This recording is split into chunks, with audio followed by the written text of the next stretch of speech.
চরম চরম গুড় বাতাসা বোমা শিল্পের অবসান চাইছে বীরভূমবাসী।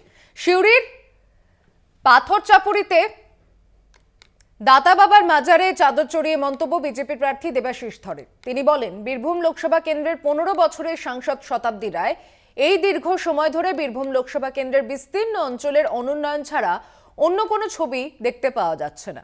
কিচ্ছু কাজ হয়নি, মাস্টার প্ল্যান নেই বললেই চলে। মানুষ পরিবর্তন চাইছে, বিজেপি ক্ষমতায় এলে বীরভূমেও পরিবর্তন হবে।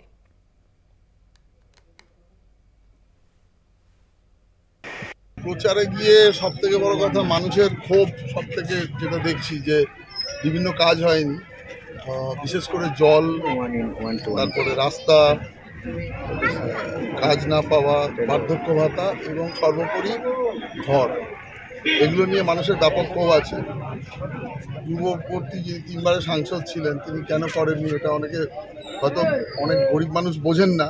তো রাজ্য সরকারের মাধ্যমে সেন্ট্রালের যে স্কিমগুলো করা উচিত ছিল সেগুলো দলমত নির্বিশেষে বা জাতি ধর্ম নির্বিশেষে করার কথা, কিন্তু এখানেও রাজনীতি হতে হতে এবং বেশ কিছু কাটমানি বা চুরির জন্য এগুলো হয়নি। তো আমাদের লড়াইটা চোরেদের বিরুদ্ধে। আমরা এই সার্বিকভাবে এই ব্যাপারটাকে ছাড়বো না এবং যারা মানুষ আমাদের সাথে দেখা করছেন বা যারা মিলিত হচ্ছে, যে ক্ষোভটা আছে, আমরা সর্বোচ্চ স্তরে নিয়ে যাব, কারণ তাদের দাবি আমাদের পাইয়ে দিতেই হবে।